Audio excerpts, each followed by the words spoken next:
Hey guys, तो अभी हम लोग एक गाना सुनने जा रहे हैं। उस गाना के बारे में अभी हमारे साथ मैम बैठी हैं, वीणा वादनी मैम, वो पीछे है, वही मैम उस गाने के बारे में बताएंगी।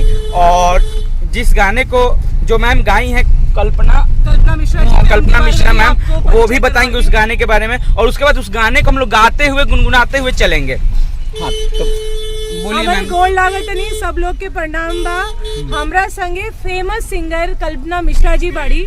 ये मैथिली या भोजपुरी दोनों भाषा में गावेली। अभी इनकर एगो सबसे श्रृंगार पक्ष के फेमस गाना बा कि तनी मनी बताई तो कौन गाना बा? गोरिया के मिलल बाटे पियावा गवार हो। मैम यूट्यूब पे कहाँ पे मिलेगा वो?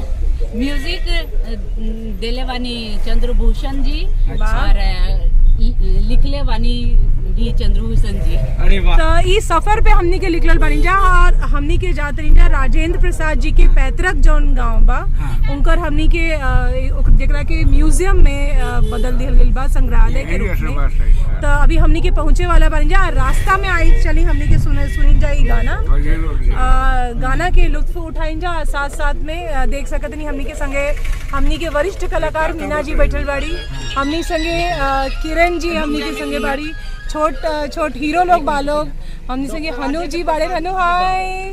आ पीछे गौरी कलाकार बैठल बाड़े। ओहो, ई परंतप मिश्रा जी बैठल बाड़े। तो अब हमनी के कल्पना जी के गाना सुनल जाओ। और तनी कल्पना जी रउआ से हमनी के चाहम जाए कि रउआ लाइव भी गाएम गाना के साथ में निहोरा बाकी तनी लाइव गाई। हाँ भाई, हम सब लोग गाएंगे। हाँ, सभी लोग गाएंगे। मैम गाइए। गोरिया के मिलल बाटे पियावा